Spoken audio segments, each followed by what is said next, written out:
Well, it's over now. You should unmute her. Yeah, it unmuted me automatically. All right. Hello. Hi. Hello, a master's level student of social work and intern for the Enough Initiative.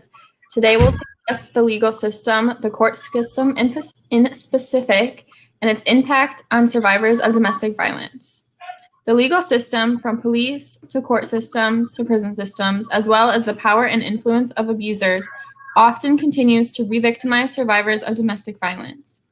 This is recognized by the American Bar Association, which states we must increase the awareness of how abusers exploit the legal system as a coercive control tactic by using family, immigration, child dependency, and criminal court systems to harass their victims. In court, we see that re-victimization time and time again. In family court, we often see kids used as leverage. Abusers use their power, control, and manipulation tactics with lawyers, prosecutors, and judges to win legal battles. In other areas in the court, victims are continuously failed. It's extremely difficult to get a personal protection order, and when it's finally done, you can't forget to renew, otherwise you are out of luck. To get legal help in the process is nearly impossible. We often see women who are unable to attain a PPO despite significant evidence of a severe threat. One of the largest reasons abusers are so often at an advantage is due to the nature of abuse. We often see women who have been victims of financial abuse going to court and are unable to afford an attorney, yet alone one of the prestige of their abuser may have access to. Another aspect of abuse within the court is the framing of survivors as crazy. This often occurs in which an abuser will tell stories or make statements that cause the survivor to appear unstable, while their calm, manipulative demeanor can persuade judges and juries to side with them despite evidence. Tonight, we will hear from Jennifer Paine, a well-recognized attorney practicing in the area of domestic relations, Tracy Bergh, social worker, lawyer, and candidate for Washtenaw County Court Judge, and of course, Enough founder, clinical social worker, survivor of domestic violence, stalking, and attempted murder for hire, Nicole Beverly. Thank you. Thank you. Hi, guys. Hi. Hi. Thank you so much for joining us. I'm so excited to have both of you here. You guys are obviously experts in this topic area. So I'm glad to have your brains and your understanding of some of the things that maybe victims will have questions about as they're watching. So I'm encouraging everyone watching, if you guys have questions, comments, I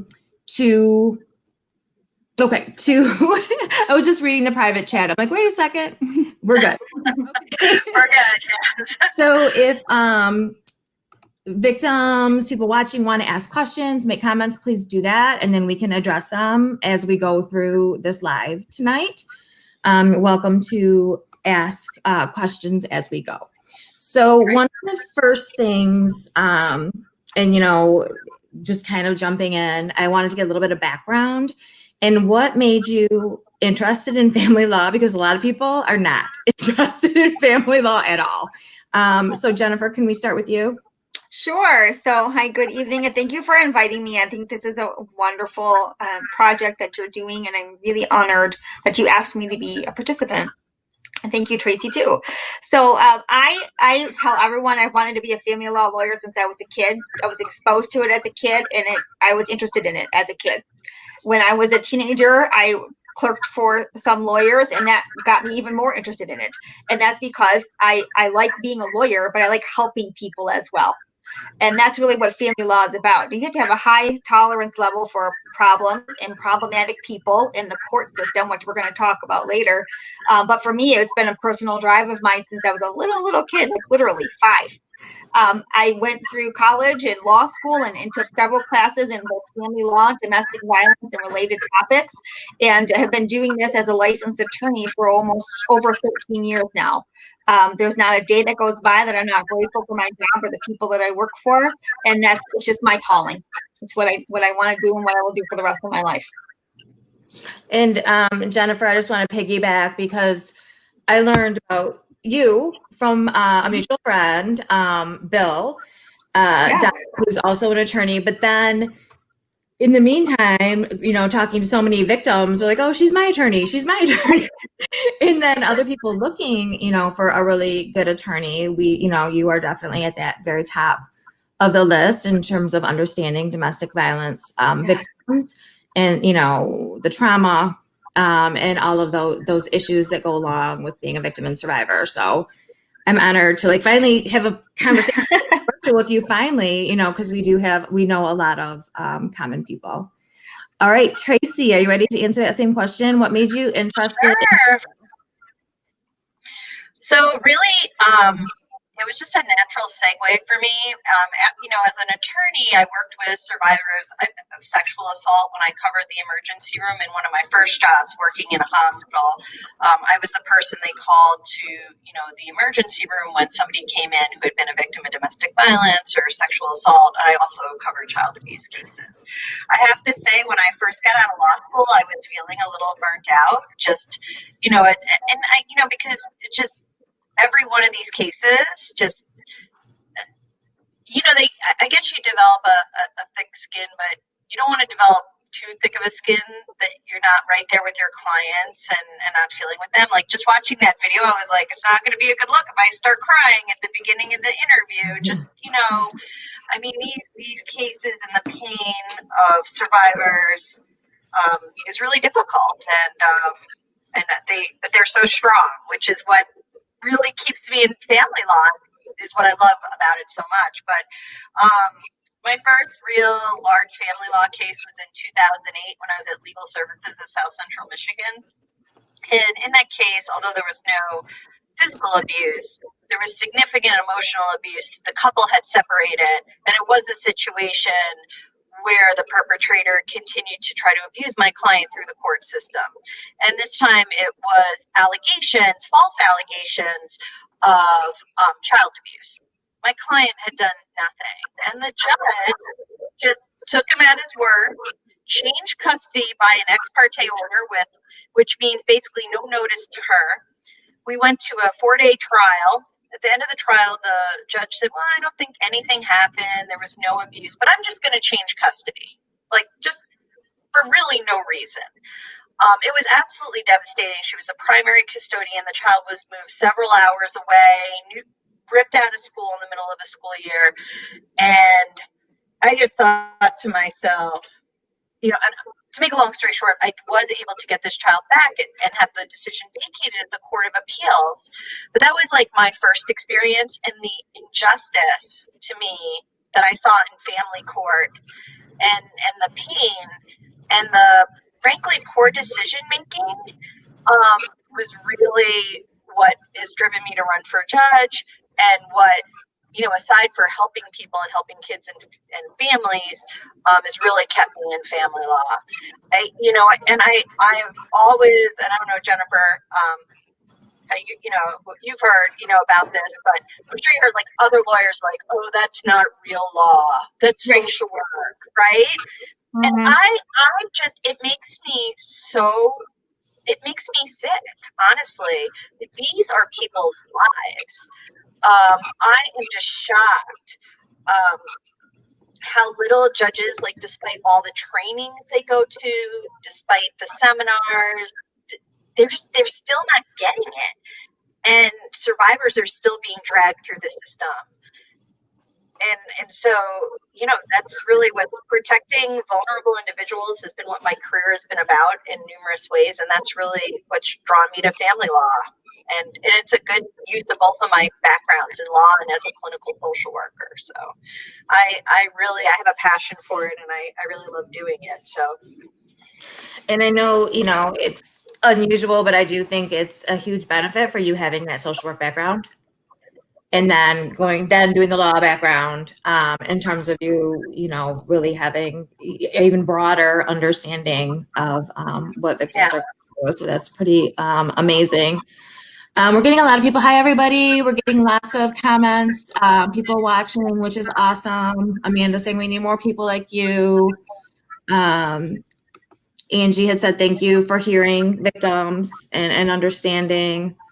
And yes, the patriarchy, we talked a lot about that last night on our show about traumatic brain injury and why victims of domestic violence are not being researched in that. And, you know, we all know where the money is coming from in terms of and who's making those decisions. So absolutely. So I know one of the questions I had, and Tracy, this one is directly for you. You are running currently for Washtenaw County Family Court Judge. Yes. And you know, election is coming up very soon. What if you win the election? What will your duties be in Washtenaw County? Yeah, so I will have the entire personal protection docket, so PPOs. I will have a primary, I'll have a custody docket, a custody, divorce, and child support. So it will be a complete domestic docket.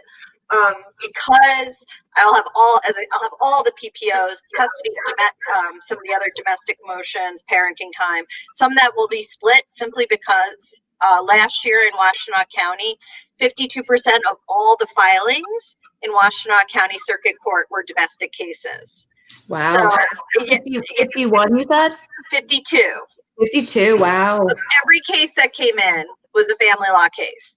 So, you know, it's just not, it's, one judge can't do it, but they do, you know, but I will be assigned solely to do family law. And, you know, what I'd really like to see is not only that this seat be a family law seat, but that the seat in 2 years be a family law seat. You know, historically, and I'm sure, you know, obviously Jennifer is aware of this, you're aware of this, you know, they give family law to the new judge as like a rite of passage, and then they just bump it off to the next person. And again, so incredibly insulting to our families, to the family law bar. Why not try to develop expertise in this area and get people who are actually committed to this area of the law so that people aren't phoning it in? And the great thing is Judge Kunke, who's the chief judge currently, and the other judges are committed to that at this point, like having a really dedicated docket. And I'm committed to doing it long term so we can have some real reform in this area. And Judge Kunke was my judge in my jury trial. Oh, she presided over my jury trial 2 years ago, and she was the one that did the final sentencing of my ex-husband. And wow. she, you know, I feel like she really did listen. So that was, she, you know, it was, I wasn't sure because I'd had some horrible experiences in family court in Washtenaw County, ordered to do mediation. And that's one of the questions I have for both of you. You know, there was already a personal protection order.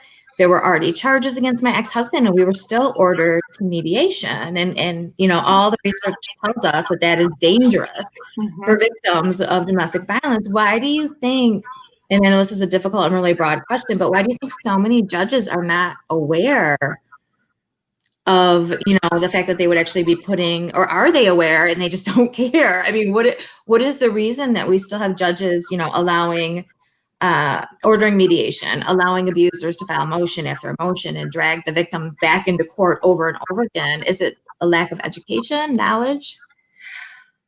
Jennifer, I'll start with that one. You know, it's a combination of things. Before January of 2020, there wasn't even a mandatory screening for domestic violence.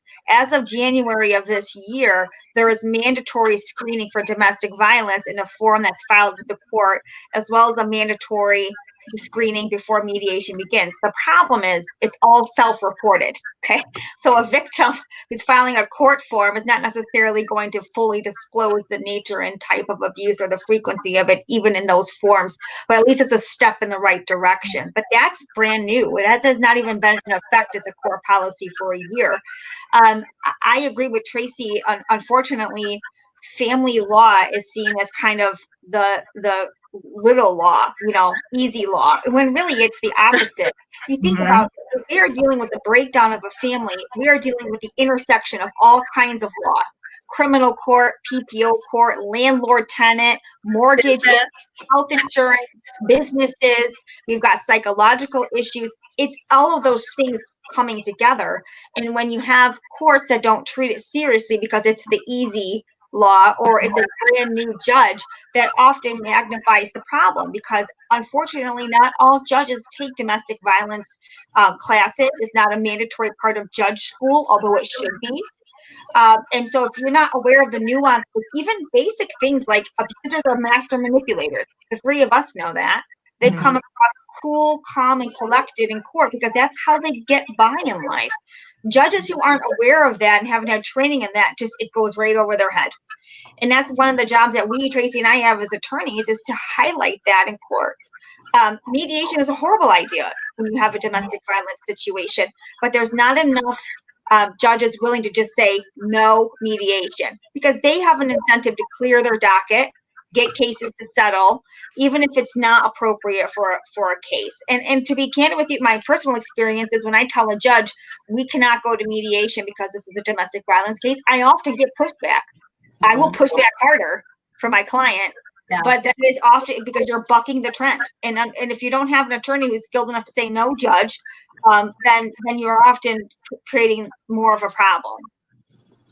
No. Yeah, and you know, and with my case, and I know Tracy, you're still going to answer. I truly could have taken that $1,200 retainer for the mediator and like flushed it down the toilet, and it would have been the same purpose.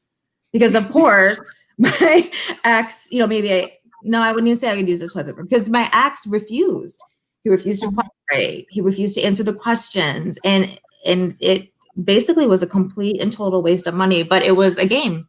It was a game to have. And that's their point, right? Is to keep you in a loop at mediation, dancing around just to waste your time, your money, get your lawyer upset, try to get your lawyer to withdraw. It's just part of the abuse tactic. Absolutely. No, I mean, I agree with everything that's been said here. One of the things, you know, I've run on is like, I would never have a standing mediation order in my court. I don't want people have to opt out. I want to have an eye on the case. And then if people want to opt in, we can talk about that. But I don't want anybody to feel like, and that feeling, Jennifer, I've been there, like, oh, well, you can't mediate this. Or, you know, you get sent down and you get bumped out just a friend of the court. To, you know, a referee hearing, which isn't always the thing you want to do. You know, I think there definitely is a lot of pushback when you don't go to mediation. I would say the only caveat is, I hate to say this, but I've had judges that I've appeared in front of that are so bad on domestic violence and so bad on custody issues that I literally have to weigh the decision to take my client into court or try to find a safe way to settle this out of court. Just because it's like the lesser of two evils. And that is something I don't, as an attorney, when I've had to, like, you know, give clients that option, like, I would tell you not to mediate this case, but I am really worried about this judge and like something really bad happening. You know, in those situations, I really have counseled clients to see where they're in it for the long haul, because I will certainly go right to the Michigan, you know, go Court of Appeals, Michigan Supreme Court. But, you know, I have to see if somebody's up for that. But, you know, nobody should ever be put in these situations, ever. They shouldn't have to feel like they can't, you know, go to a court and have a judge like actually evaluate their case properly. And I think a lot of judges just get in, you know, they get really flipped. They're like, oh, you know, he said, she said. It's like, no, that's not, you know, or Jennifer, you've probably heard this. Where's the police report? I'm like, really? Really? Like, have you read anything about domestic violence at all? Like, at all? Like, it is, and I, you know, my face usually is like, what? Like, yes, yeah, I had that happen last week. I had that happen last week in court, and I had to mute myself on virtual court because I was so mad that a friend of the court caseworker actually said, there's no proof because there's no police report. Like, I even as a professional, I started to get mad and teary-eyed. Like, are you kidding? Our domestic violence statute specifically says lack of police reports is not evidence that there's no abuse going on. And to hear that from someone who's supposed to be working for families was really, really disheartening and discouraging. Yeah, I've heard it from FOC people and from judges more than once, unfortunately. And it's a huge problem. And I agree. The other issue is that, first of all, so many survivors, when you have post-traumatic stress disorder, sometimes you don't always present exactly as what in the judge's mind, a survivor should look like, right? So maybe, instead of crying, you just kind of tell your story with a flat affect. Well, that can be effective, as PTSD, because somebody's depersonalized to protect themselves in their, but the judge, and the judge is like, oh, she's not even crying. Like, how could, it's like, have you read anything about trauma? The fact that interfering with memory, we know that trauma directly interferes with your brain and causes, memory loss can be a part of that. So when you're recalling events, if you have trauma, you may have some, difficulties recalling certain things. That doesn't mean a witness is not credible. And, we have to have an understanding of trauma so we can actually accurately, judge credibility, as opposed to just saying, oh, that doesn't look like what I expect. I mean, as the judge, like what I think a trauma victim looks like. And so I don't believe her. It's Absolutely. We're getting lots of comments, which is awesome. But this was actually, so to Sharon is asking the question I was going to ask you both, because you did bring this up, the fact that there is not a mandatory training. You feel it should be in place. These trainings should include victims or be better able to understand, making this mandatory so they understand what's really going on. And my question, even to step beyond that, is what would it take for that to be a requirement in the state of Michigan, that all family court judges are required to do so many hours of domestic violence trainings? Would it take a bill? What would it take for that to happen? Would someone just have to, was someone in the high enough level? Could require that?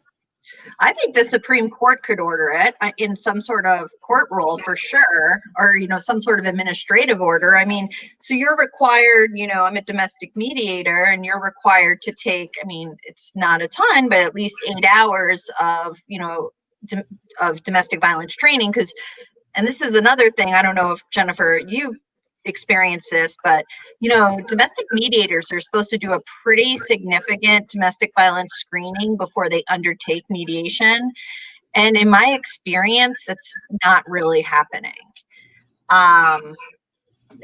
It's very, like, I want to use the expression quick and dirty, like, are you a victim? No? Okay, move on. Yeah. It's not developing the type of rapport and the type of comprehensive kind of questions and sensitivity that would really elicit from someone if they really felt like there was unequal bargaining power. Yeah, if I can speak on that point of the domestic violence screening for mediation, there's not even a uniform way of handling it. So some mediators who are very good will call a couple of days in advance and do a private interview. Other mediators spend 5 minutes after you show up and then sitting in a room together. And I doubt that that's part of their training, but there's not enough emphasis put on that piece of the mediation process. And I agree with Tracy that the Supreme Court can issue rules for judges as well as court rules and ethics rules for us attorneys to follow with respect to training. Unfortunately, Michigan is one of a handful of states that does not have mandatory continuing legal education. Which is not really. It's completely voluntary. Us good lawyers do it no matter what, but it should be mandatory, especially for family court judges. As part of their judicial training, they need to have training in domestic violence. I didn't even realize that Michigan was one of the few that don't, and I'm so tired of hearing this. Michigan's one of the few states that doesn't have at-risk confidentiality. Michigan's one of the few states that doesn't require abusers to turn over their firearms. Michigan's one of the few, I'm like, why? We're supposed to be one of the more progressive northern states in terms of domestic violence and stalking. We are so, in sexual assault, we are so behind the times. And I feel like I learn more every single day about how far and why? Like, where are the people in the power that who should be advocating for this change? Sorry, I know I'm preaching to the choir, and I'm not going to get too far. No, but you're right, and it is very frustrating. And it's very, and for clients, obviously, it can be devastating or deadly. Absolutely. So Angie, asked a really good question here. What's the incentive for professionals such as mediators, GALs, et cetera, to fix the situation? It's self-generating income. And we do know of cases that go on and on and on and on. And, if someone is making profit, what is their incentive for? I guess it depends on the person, but go ahead. Yeah. So I'll give you my 2 cents. I mean, I do think, like, one of the things that's always driven me crazy is when I get a case and there's like a mandatory mediation. Like, I'm like, it's just job security. Like, in the judgment and divorce, like, every time you have a disagreement, you have to come back to mediation. I do think I'm always getting in trouble. The mediators can do that. No, they're great. Join the club, Tracy. Join the club. Yeah, so there are really some really fabulous mediators out there, but absolutely, whenever you have a self-interest in terms of, a monetary gain, and I do think that's an issue. And I think that, judges and lawyers, I mean, the one thing is most lawyers are mediator, a lot of family law lawyers are also mediators. But I do think it has to come from the judges, because the other thing is not only in the sense of not pushing, lawyers need to get the message from judges. Like, I'm really cool with hearing your case. If you think this needs to be tried, let's try this case.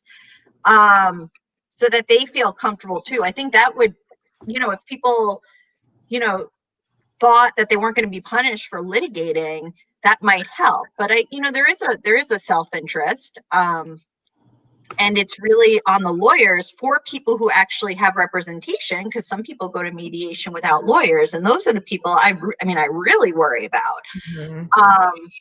It's beholden on the counsel to have to put a stop to it. But what do you think, Jennifer? Yeah, I mean, and I'll just be blunt about it. People, mediators, guardian ad litems, or anyone who keeps a case churning for money should not have that job, period. Absolutely.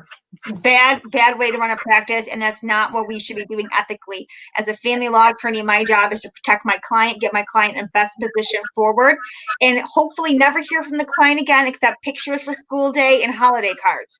My job is not to churn a file and keep them in the litigation process, especially for victims, because it's traumatic to go to court and to go through that process. So if there are mediators who do that or guardian ad litem to do that, I will not go to those people anymore with business, because that's not the way we're supposed to handle things ethically. They shouldn't have that job. And I just have to say to both of you, I so appreciate you guys just being open and honest, because it's so important, especially to people who have been through hell and don't trust, and to hear, attorneys and someone who's running for judge to be, so open and honest and answer these questions is so important. So I thank you both for doing that. Sarah, Danielle just asked a question. I took it off, but she's asking, why was abuse that I suffered from an ex considered irrelevant in a custody trial, even though DCF had been referred by my kid's school counselor because they reported abuse by their dad? I was not allowed to bring up any abuse I suffered, and I hear this often. I know. Jennifer, you want So it's hard to answer. I'll give you my lawyerly answer, then my personal answer. If I put my lawyer hat on for a moment, obviously we don't know all the circumstances surrounding Sarah's case. I will say that when you're looking at modifying an order, there is a proper cause or change of circumstances threshold. There are certain factors the court has to consider. One of them, factor K, is domestic violence. Not enough lawyers and judges know that factor is not time barred. Every other factor in a case is time barred, meaning you have to look from the date of your order forward. Domestic violence is not. We will routinely hear other attorneys and some judges in family court saying, well, if that happened before the order or that was too long ago, I'm not considering it, even though the Court of Appeals has specifically told us domestic violence is not time barred. So between a misunderstanding of the law and there may be some other nuances in that case, I don't know why specifically it wasn't addressed. It should have been, though. It should have been, and I feel very badly for her that she had that experience. Yeah, and I would just jump in on that and absolutely, again, agree with Jennifer. I would also say is, unfortunately, and this is really shocking, is there are judges who seem to be able to bifurcate domestic violence. Like they're like, oh, that was between you two. That has nothing to do with custody. Obviously, we know but it's really, domestic violence, obviously, we know has such a negative effect on the children. And if anything, a perpetrator will continue to try to abuse, a survivor, even after separation, using the children and using the courts. So it's always relevant and it's always important, and it can amount to child abuse. And ironic, in a crazy, crazy way our world works, the courts will give people a pass on domestic violence, give a perpetrator, but then we have child protective services who will, try to take a child away for survivors, quote unquote, in a, failure to protect. Yeah. I think my children almost taken away, but that was the one call. It was about me to CPS during a custody exchange. My ex acted out and they called on me. Mm-hmm. Right. And it's insane. It's really insane. But the reality is, I think a lot of judges think, well, once the couple separates, that the domestic violence is over. And again, it's a real lack of understanding of how, what this looks like. And it's, I don't want to shake my head. Sometimes you're like, what's it going to take, people? I mean, how many more, damaged children, how many more dead women, how many more injured women? I know that men can be survivors as well, but statistically. And that was a perfect segue, because actually one of our male victims that's going to be on next week, he actually just asked a question too. Tommy Dudley is asking, my issue as a male survivor advocate is the family courts when dealing with domestic violence and parental alienation. There's absolutely no way of parenting. Child support is being used as another method of control and abuse in my case, and I'm not allowed to see my daughter without it being on his ex terms. Mm-hmm. So yeah. And that sounds very, is similar across sexes in terms of being a victim, right? Are there any issues for male victims that are different in family court? I will speak on that, and it's unfortunate. I do a lot of men's rights and fathers' rights work, and this is coming from someone who's a domestic violence advocate. I don't see domestic violence as a gendered issue. It just happens to be that there are statistically more female victims than male victims, but the numbers for males are rising because more men are speaking up, but not enough are. And unfortunately, in court, that translates to not a big deal. You're a guy, you're bigger than her, you're just complaining because you want custody of your kids. Victims already aren't being heard, and it's very hard to shake off those preconceived notions about men not being victims or being able to fix it or being a one-time thing. They're seen differently. So when I represent a man, it's even harder to be heard in court. And most of the time it comes down to a lack of training, lack of understanding, and just a preconceived bias that men can't be victims or it's not as serious when it's a man, which none of that's true. Yeah, no, I agree with you, Jennifer. And I think you're right. And it's really actually just thinking about it, pointing that out is, we can talk about statistics like I, in fact, just did, but, I do think it's more difficult for men to talk about because of how our culture is and the stereotypes we have in the culture. But absolutely, men can be victims. And I wanted to say something about the co-parenting issue that I think is a real issue in our courts. It is, at least in Washtenaw County, and I've actually practiced in Oakland and Wayne and Lenawee as well. It is so rare for a judge to give someone sole legal custody. There is, there is this basic, I mean, it's not a legal presumption as of yet, although I know that they want it to be, unless they changed it, Jennifer, while I was out of the loop, but, for joint custody. But I mean, and they've been fighting for a presumption for a long time. But, judges do not consider sole legal custody enough. These joint custodial situations are a perfect venue in domestic violence cases for a perpetrator to continue to abuse a survivor, with the children, with litigation abuse, with, making every decision about the child difficult. And, so in situations like that, when they're, it's just impossible to co-parent, we need to try to take away some of the barriers and perhaps think about sole legal custody, think about obviously a change of custody. Child support should never be used to abuse somebody through the courts, and yet we know it happens.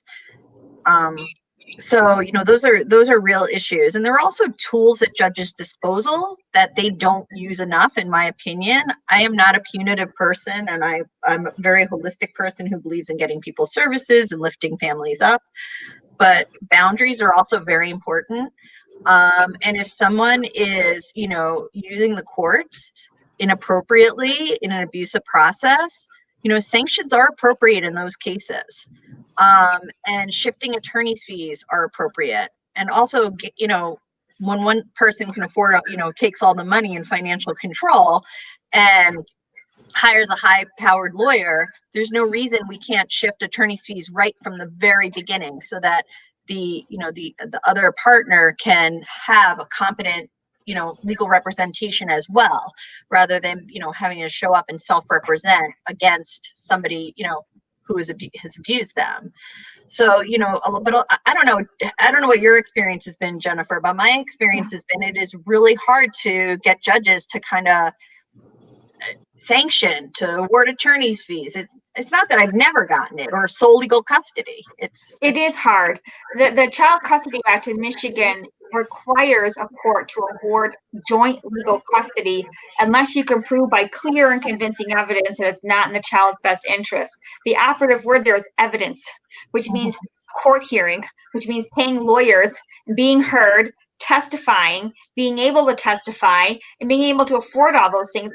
Those are often barriers for victims. And when we talk about joint legal custody, we mean co-parenting, compelled communication, coupled decision-making after your separation, which is not what we want an abuser and an abused person to do. I've often asked courts to award a parallel parenting situation. Yes. Parents are going in the same direction as far as school and medical, religion are concerned, but they don't have to communicate with each other. And even that, it's like when you say that, they look like you're a unicorn, right? They haven't exactly. They're not educated enough in why that works, why it's a way of getting around the compelled joint legal custody presumption. Yeah. It's a challenge, but the law is built to assume joint legal custody. In most cases, it's awarded, even when it shouldn't be. It's very weird to get a sole legal custody situation. And as far as sanctions are concerned, it's very judge specific. All of our sanctions in the state of Michigan are discretionary, which means it's up to the judge. They are very rarely mandated. Sometimes when there's a violation of a court order that caused a fee to be incurred, then a court can award it. But even then, county to county, my firm works all over the state of Michigan, including the Upper Peninsula. And I can tell you from personal experience, it's each judge and county is different, what their threshold is, what their sanctions are. And frankly, a $500 fine, for example, is not uncommon. Somebody who's going to abuse their victim in court will gladly pay that because it's part of the game. Yeah, so there would be better sanctions. We're getting lots of comments and questions, and I don't know if you guys have seen them popping up, but I do want to say Barry made a comment that it's so good to see other men and listening to these conversations and being a part of these conversations. And I agree. And it's so, so important for men, whether they're victims or advocates or however they're involved and care about domestic violence. I appreciate it too, Barry. So I'm glad you pointed that out. It is amazing to see so many men involved in watching and commenting. It's fantastic, whether you're a victim or not a victim. If you're just here to support other victims, it's fantastic. There was a question earlier, and I know, Nona Dawn asked a question, and this is actually really sad, and I wish we had a good answer for her, but it's why is it because an abuser who literally almost killed me in 2004 and is an informant continues to go to jail and be released time and time again.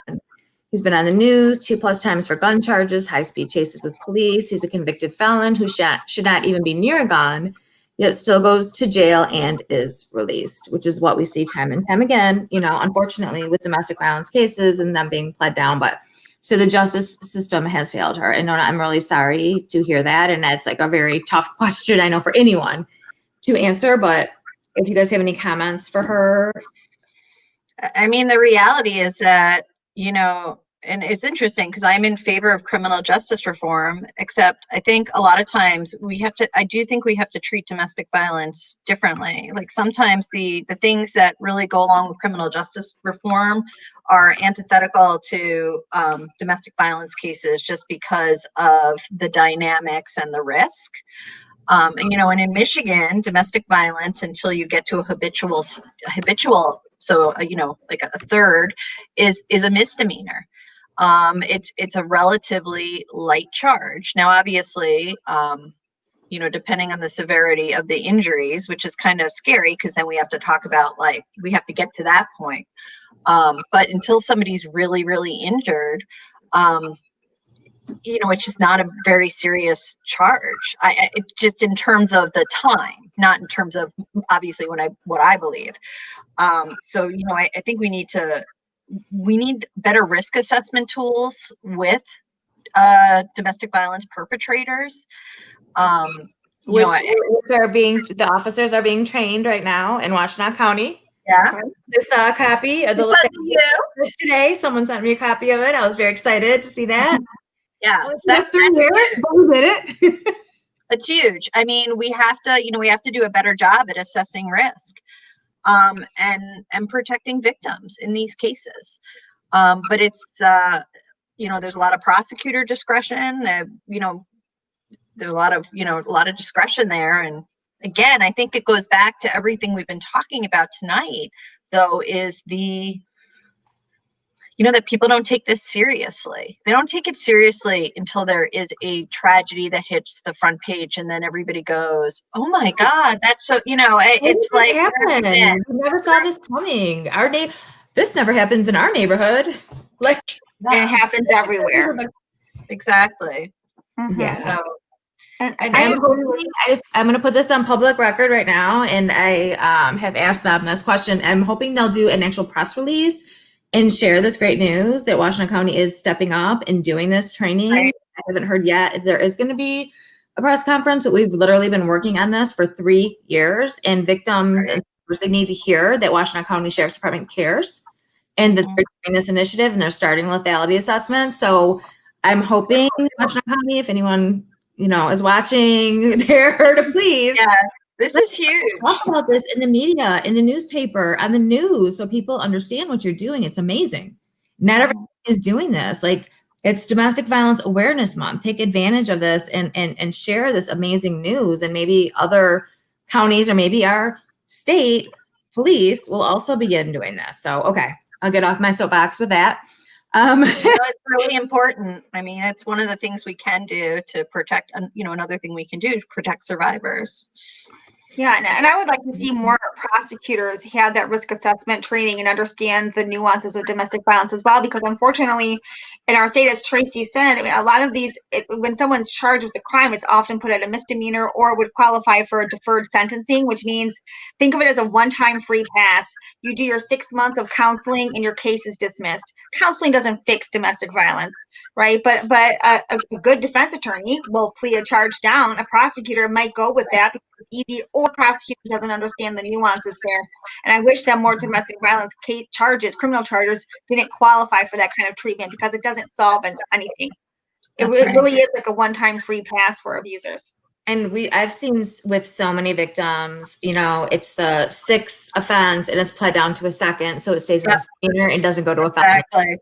Over and over. Let's waive the habitual. That's, gotta waive, keep it down at a misdemeanor level. It's just sickening. It's absolutely sickening to me that we, you know, as a society, as a state, can continue to allow this to happen when someone has abused someone 8, 9, 10 times and still has only ever had a misdemeanor charge. So I agree. I think the prosecutor should definitely be educated and aware of that. So Amy Ballin has a question, and this is, you know, directly related to her story.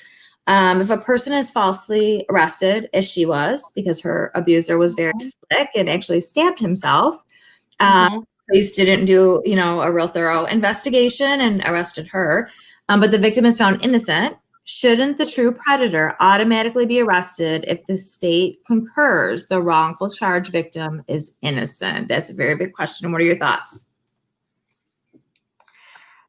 I'll start. I mean, that's hard. I can put my lawyer hat on for a moment. Not because I think it's from a legal perspective. Without knowing all the facts and circumstances surrounding that case, it's difficult to comment specifically on it.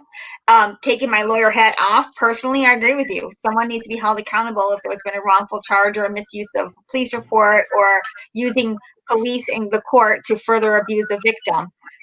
Why didn't it happen in that case? I don't know. Unfortunately, prosecutor has sole discretion on whether to press charges or not.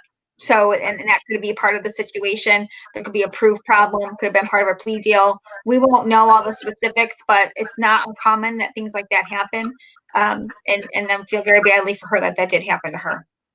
Yeah, I mean, I basically agree. I mean, it certainly is a chargeable crime because just making a false police report is a crime in Michigan. But prosecutors do have discretion, and again, that's why we need prosecutors who really understand domestic violence, because they have discretion in charging. Like, judges don't actually have that discretion. They rely on, you know, their kind of judges' hands are tied in terms of the actual charging by the prosecutor. So, and I'm so sorry that happened to you, because it's just really wrong. Yeah, she is a survivor. She's been through hell and back, and, you know, never got her justice, you know, and I understand, like, her frustration and anger, like, you know, to have gone through all of that, and her abuser, you know, never really was ever held accountable, and it's frustrating. And I know it happens to so many victims. You know, so many people are totally relating in the comments, saying, you know, I'm not posting them all because I would be like, they'd be popping up everywhere. It's a tragedy that just here in this, you know, time we're together, like, how many people have been failed by our courts and by our criminal justice system. So many. I'm so sorry. You know, it's just, it's not right. It needs to change, and, you know, it just does. So I'm glad everybody, all these people who have survived, are speaking out and telling their stories, because I do think that is really valuable. Absolutely. So any other questions? Because I'm kind of scrolling down. Okay, we've got another one. Let's see. Okay. Do you, to Sharon's asking, do you think a victim of abuse whose abuser possibly has coexisting issues such as alcohol and substance abuse is not addressed in court, if it was not in the report, could be reason abuse cases could be seen as serious, and that is why sentencing is not as strict as it should? Victim of abuse. Yeah, so I understand what she's getting at, and the answer is yes, because it's a lot easier to say go to substance abuse counseling, Right. Go do random drug drop. That's not because it's an easier fix, right? The verifiable fix. You take a drug, you do a drug drop, you're either positive or negative.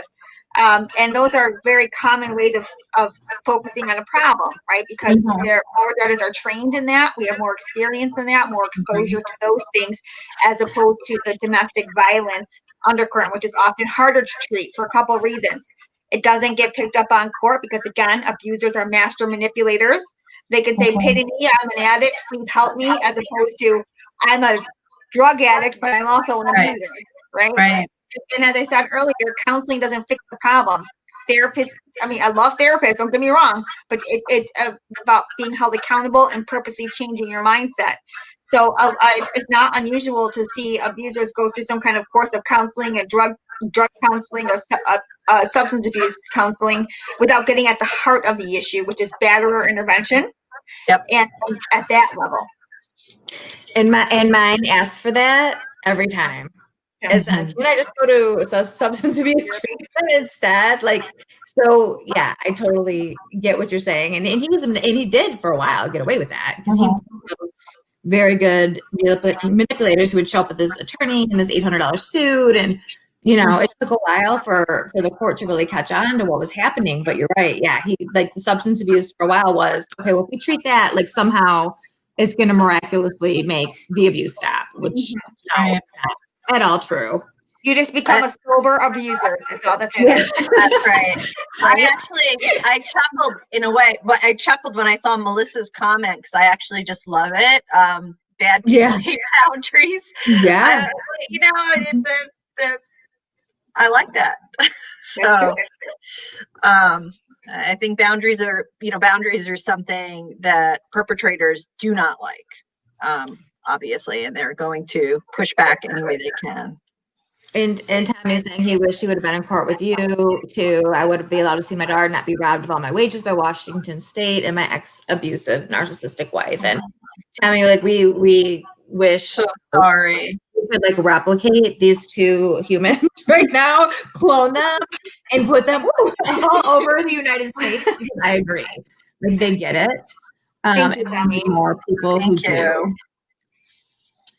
All right, let's see. So this, Lindsay is asking what things could be changed as far as parental alienation by these abusive parties. I was told this does not matter, even though a child can develop mental health issues. Yeah, I mean, that's just frankly wrong, right? I mean, it does matter. Go ahead, Jennifer. I'm sorry, I didn't mean to. No, I think you're right. I mean, so parental alienation is often, it's another tactic for an abuser, right? If I can't abuse you personally because you're no longer in my home, I'm going to use the children as a tool against you. We see that in the wheel of power and control. Right. And that's a lot of things that we see in family court as well. Custody motions popping up, denied parenting time, last minute changes, wanting to move out of state. It's all built around using the children as a tool. And so it does need to be taken seriously. Unfortunately, a lot of our family court practitioners and judges aren't trained enough to understand what parental alienation looks like, as well as long-term psychological effects. And you'll even hear some people say that it's bunk science. It doesn't actually happen, or there's no experts in it. So call it whatever you want. When you're using your child as a tactic or a tool to manipulate the other parent, that needs to be addressed, because that's just another iteration of abuse. Yeah, I mean, I would say any lawyer who says parental alienation doesn't exist, like any family law attorney, doesn't really, like, either know what they're doing or, I mean, I just, and I've had, talks about, because there is the whole, this is junk science. I'm like, listen, I have had many cases where it's very clear a parent is alienating the child from the other parent. And, I think it's child abuse. I mean, maybe not the, I mean, I do. I think that is, maybe it doesn't meet the child protection law's definition, but it could, frankly. I mean, it is especially, I mean, it's very significant mental abuse for a young child, or any child for that matter, to put a child in that situation. I mean, we know that conflict is one of the things that causes the worst outcomes for children. Mm-hmm. And, and so that's why, we may have to have parallel parenting to bring down conflict, or sole legal custody if we can get to that threshold, because, and certainly parental alienation is the ultimate conflict, separating a child from its other parent. So it's absolutely exists.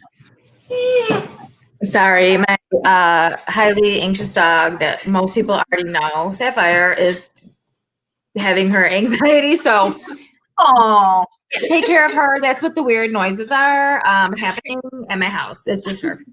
And I'm kind of scrolling through comments and questions because there's a ton.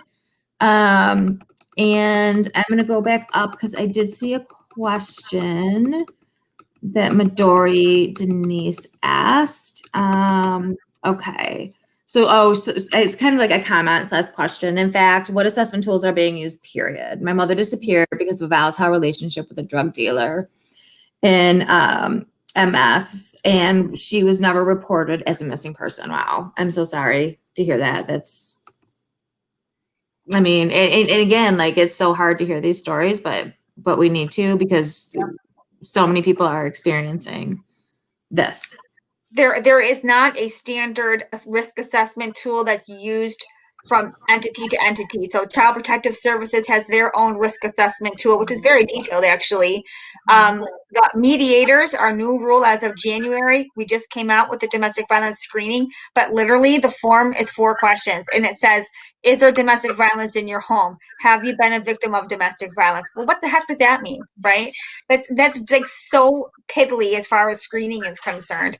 As far as inside court is concerned, there's no mandatory screening or any kind of risk assessment built into our Child Custody Act.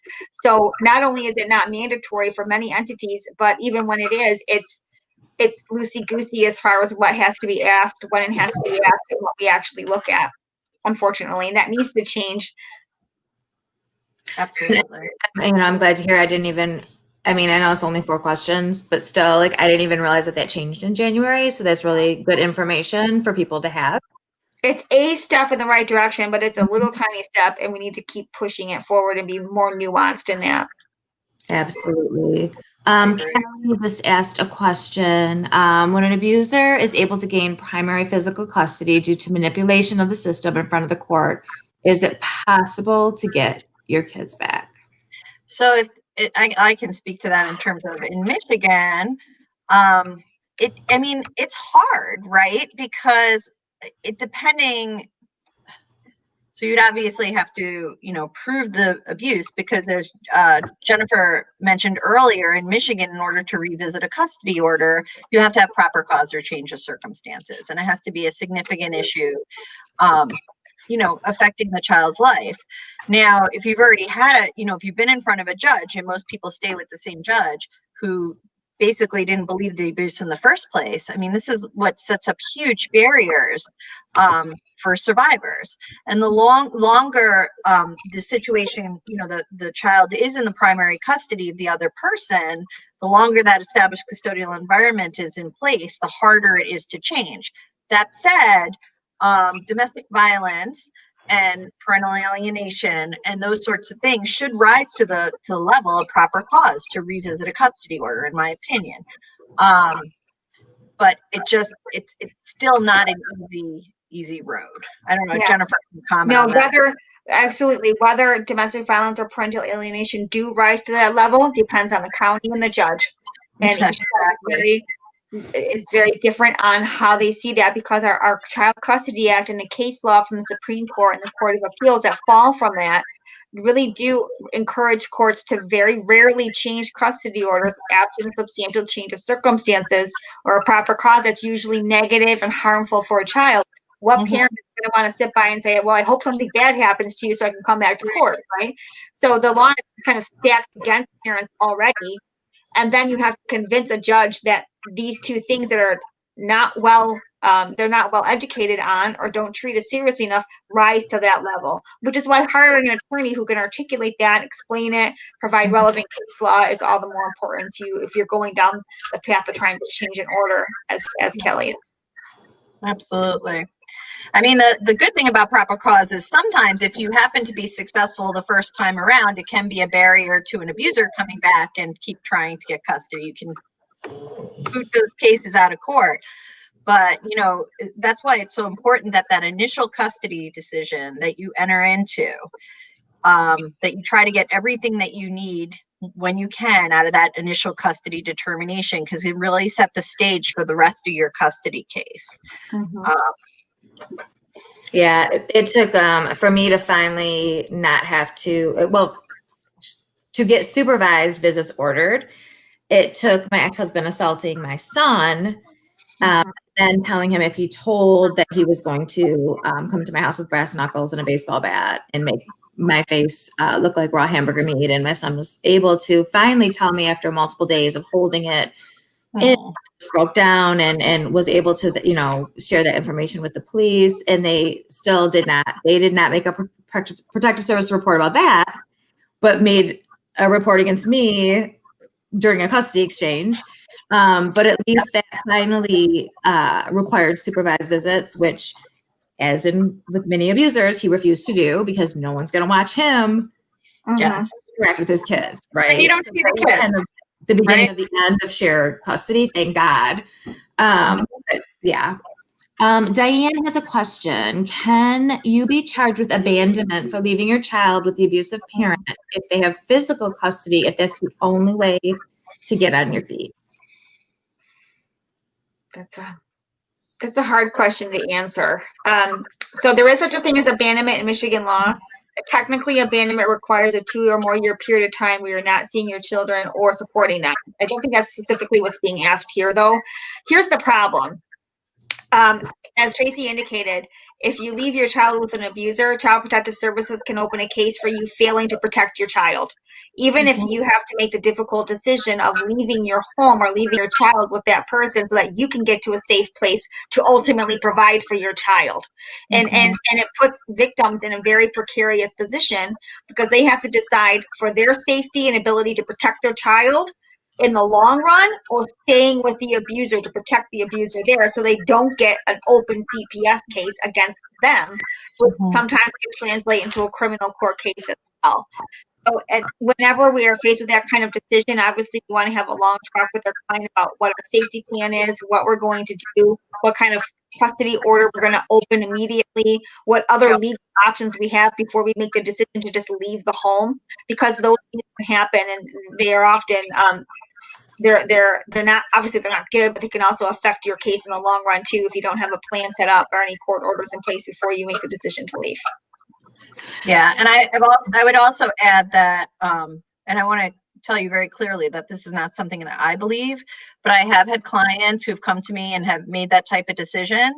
And, you know, and I've had judges then say to me, well, if your client was so concerned about, you know, the ex's parenting, how come he or she left the child there for, you know, several months? So, and again, I want to tell you that that is not my judgment. I know these are incredibly difficult situations, especially when, you know, you have no resources and, you know, all the things that can happen in a domestic violence situation. But it is a risk. So you know, I think you're right. You know, if you can't get to a lawyer, you can't afford a lawyer, I think you're, you know, really consulting with your local domestic violence organization, shelter, about a safety plan, about a plan to leave with your children. You know, that's a really good, that would be a great way to go. And I just, you know, quite a few people have commented, and I do want to honor their observation that either they themselves or people that they know have actually either thought about committing suicide, or people they know have committed suicide, completed suicide because of the issues that they're facing with this continued abuse by their abuser through family court. And I mean, I've heard of many instances where this is happening. So I just, you know, want to honor and respect that, you know, multiple people have brought that up, and that, you know, again, that's another area of research that's not being done on domestic violence victims is suicide rate.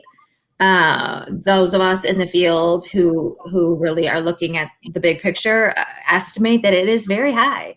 You know, we have PTSD, we, you know, are continuing to be abused through the legal system. There's depression, anxiety, financial abuse, like all those pieces together. I'm quite sure it is very high. So, you know, reading these comments, I'm not surprised, but it's so sad. It's so sad to reflect that so many people would actually, you know, get to that point in which I talked about in my book. I was at that point more than once, where I was actually considering that could be the easier route for me than continuing to deal with the legal system and my abuser both abusing me. And it's sad. It is. So, you know, it's again, so upsetting that, you know, people feel like that's the option because the legal system can't help them, or, you know, I mean, that needs to change. Absolutely. And Vanessa's saying suicide's a real thing for the victims. I can tell you about that. Yeah. I think, probably many of us have considered it if, we're very honest about this because of, the battles that we were up against. But I do think that there are a lot of victims that we just, aren't aware of the rate. Victims just keep being victimized. Absolutely, Sheila. And I'm so thankful again to have, people like you both who, have a really good understanding and are there, in the situations where victims need you. And Jennifer, for real, we're gonna have to duplicate you soon because I see you Yeah. like She's everywhere, right? I'm everywhere. hours away, and then the next I'm like, minute you're like an hour away. I'm like, what is going on? I love traveling for work. I will take a case anywhere in the state of Michigan. I have practiced in every county in the Lower Peninsula and most of the Upper Peninsula. So if you want some advice on how the counties operate, contact me and I'll tell you. that's great. That's so great. Do you have any, do you ever work with like students who are studying law in terms of like helping them get a better understanding of this issue? I do. I work with Michigan State University College of Law with their externship program. So I will often have students here working as attorneys. We pay them for their time, and I don't just have them, stamping envelopes and making copies. They go to court, they interview clients with me, they work on paperwork with me. So that's something that, and I specifically look for students who are going into family law and have taken the domestic violence class at Michigan State University for that reason. I want them to be trained as little baby lawyers going forward in their career so that they won't make the mistakes that unfortunately, some of my peers have made. That's awesome. And, Tracy, I know right now you're working for the Attorney General's office. I am. I'm assuming, are there like lawyers that work under you too that you give information to? Do you just have like students that come in? Yeah, we actually normally have a wide range of services. I can't, sorry, it's been a long day. A wide range of students, undergrads, law students. Sometimes we have, technology students in the office. Unfortunately, during COVID, because we're all working remotely, we didn't have our normal batch of students this year. But I love working with law students, undergrad students.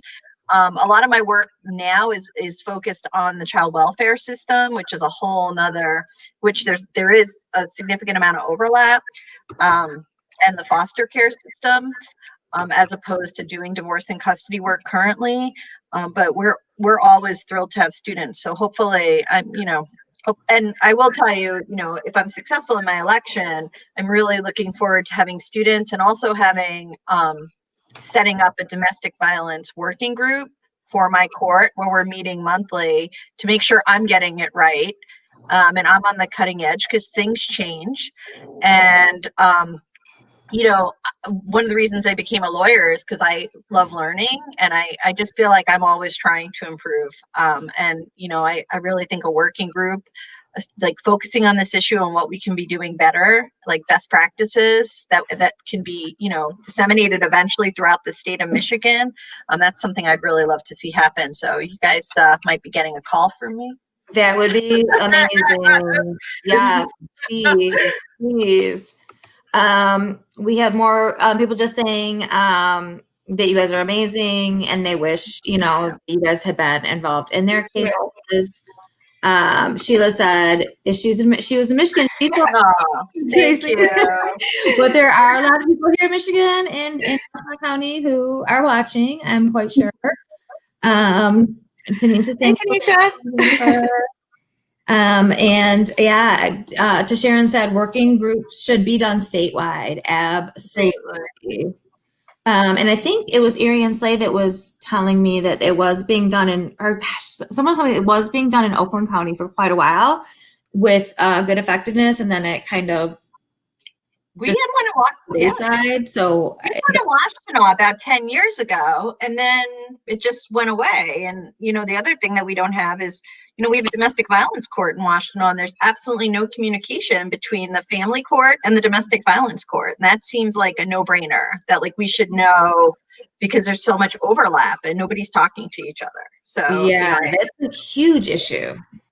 Absolutely. So, and that's kind of an easy fix, right? We just have to talk to the other court. So right. Absolutely. And that's what's been like stunning to me, over and over again, with my personal situations, the lack of communication between the court, the prison with each other, the prosecutor's office, the Michigan State Police. Like, there's no effective way of keeping this information in place. Where, I work for the schools, I can pull up an IEP with no problem and see everything that's been done with these students across not just the state, but even from other states. But when we're dealing with people lives that are at stake, you can't even share the information that, like, for example, mine, okay, he's already tried to hire 3 people to kill her in these 3 counties. Now he's coming to you. He does it again, and the state police in that county have no information. Right. There's 3 attempts. Like, I just, it's mind-boggling to me how in some instances we, communication is so important, but when it comes to things like this, it doesn't seem to matter. Absolutely. Let's see. Sheila, can I share this broadcast in my internal group at work? I think so. I think what to talk about. I think sure, why not? That's up to Nicole. It's her show. Yeah, fine with me. Share it wherever you are. I think once this is done, like, it's gonna stay up live on my personal page. The Enough page is probably streaming on your pages also, Tracy and Jennifer, and then it's also on my YouTube channel streaming live. And I know we're like already almost at an hour and 15. Angie just said database, like sex offenders. Oh, someone must have brought up the fact of having a database. Yes, Angie, like yes. It's come up at the legislative level, and there's been a lot of resistance here in Michigan. I don't know about, I think in other states too, I know people who've been working really hard and trying to get those into place. And I think, again, because domestic violence is looked at very differently and victims are still blamed, it's getting a database is going to be hard work, but not necessarily impossible. It's not. We have a central registry database for child abuse and neglect cases under the Child Protective Law. We already have the mechanics set up for that, as well as the mechanics for coming off of the list if someone is put on there falsely or if the claim has not been substantiated. Literally, all we have to do is mimic what we're already doing under a separate act. It's not that hard, and anyone who says it otherwise, I worry about what their motivations are. It's not that hard to do it all. Interesting. Okay, that's pretty powerful. That's great information. I agree. It's not that hard to do. It's just a matter of, doing it. I have some opinions about this. I'll try to be good. I'm going to get kicked off the bench before I'm elected. So. I'm not running for judge. I'll be more bold. It's a matter of and being willing to do it. It's not that hard. We already do it in a separate act. It's the same mechanics. Literally the same agency would be handling it. It's not hard. It's just someone has got to be willing to do it. Absolutely. Rocket science, yeah. Sometimes it feels like it, though. It really. Yes. Yeah. Oh my goodness. All right.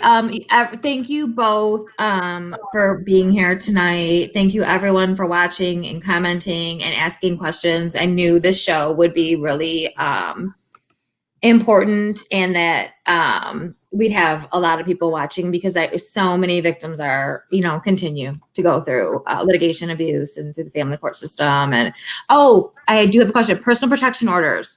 Yes. Was one of our things in terms of just advising people, suggesting people what if they are going to be filing for a personal protection order, suggestions that they should be prepared to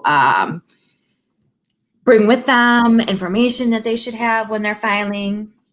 I mean, I think, the best PPO petitions, you really want to document every fact that you can, extensive factual documentation, time, date, details of the, the violence, So you're getting a comprehensive petition. I've had clients like tell me, and again, this is where the trauma issue comes in, because I had clients, start to tell me something, and then I'd be questioning them, and they'd be like, oh yeah, and then this happened. Like, it's just because there's a lot of trauma, right?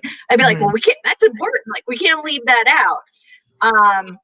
So, if you can, you can have an advocate help you, because sometimes I think that helps, spur memory, walk you through it. I know that can be very traumatic. Any kind of photos, if you're injured, you want to document by taking photos of your injury. If you can seek medical attention, absolutely. Document as much as you can. And Jennifer, I'm sure you have some suggestions I as well. agree. And spend some time writing out your petition. The Yes. courts have PPO offices available to them. In non-COVID times, you could go right to the court and fill out your petition.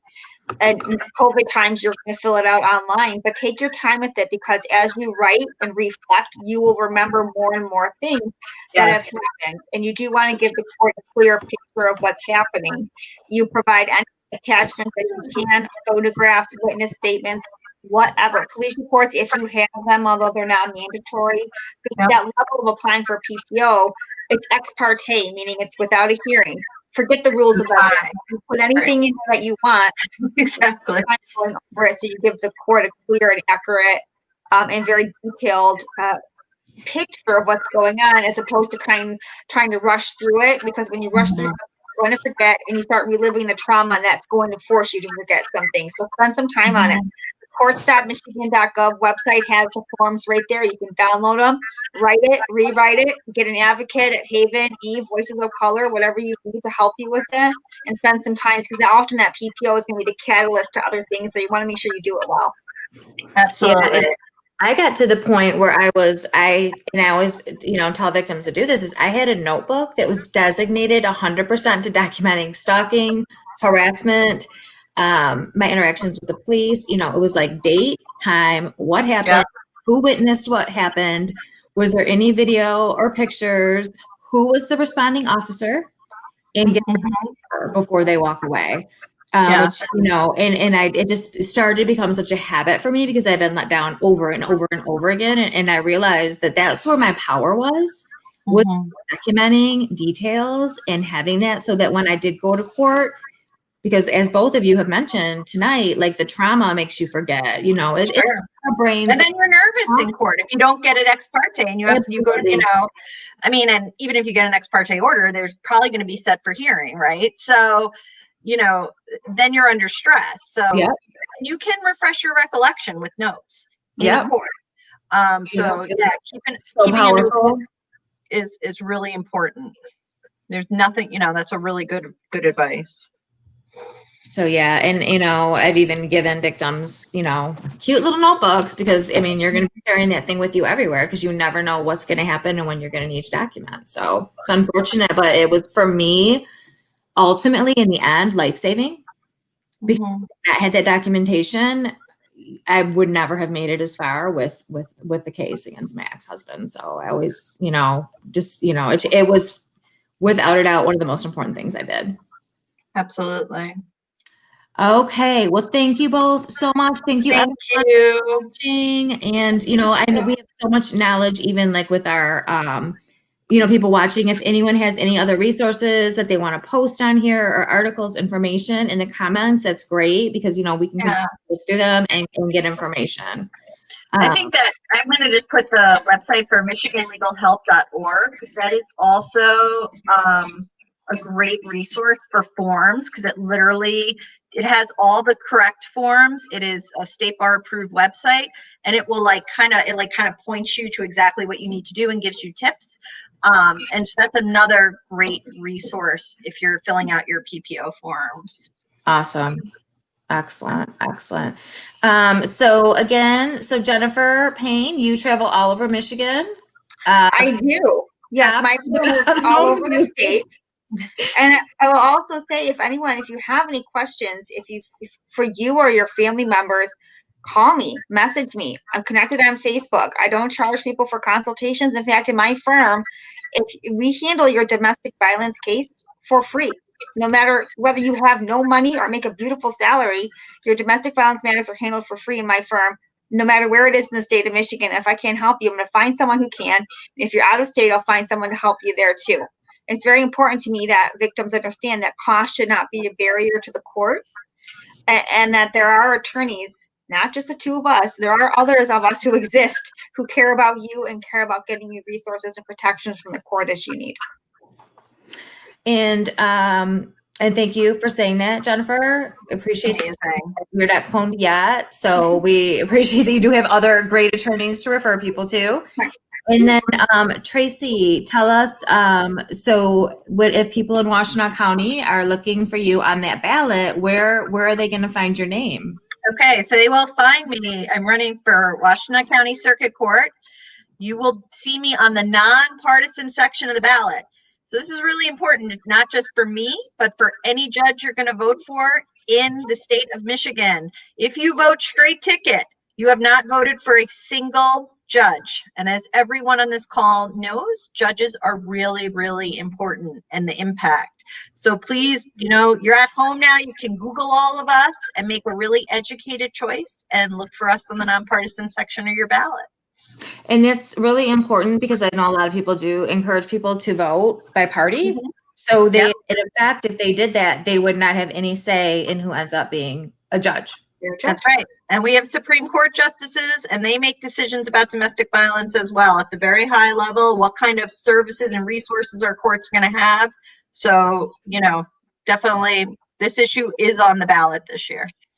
Okay, excellent information. Thank you both so much. I appreciate it. And being a part of our conversations for Domestic Violence Action Month, as I like to call it, instead of Awareness Month, because we need action, not just awareness. I love that.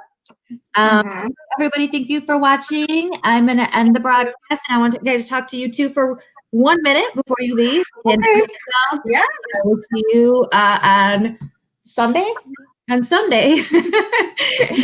And our topic is going to be loss, losing a loved one to domestic violence. And Singh is going to be on talking about the loss of her mother, Martha, who was killed right here in Ypsilanti Township, and some of the things her family experienced after that traumatic loss too. So you guys can join us right here again on Sunday at 7 p.m. Thank you.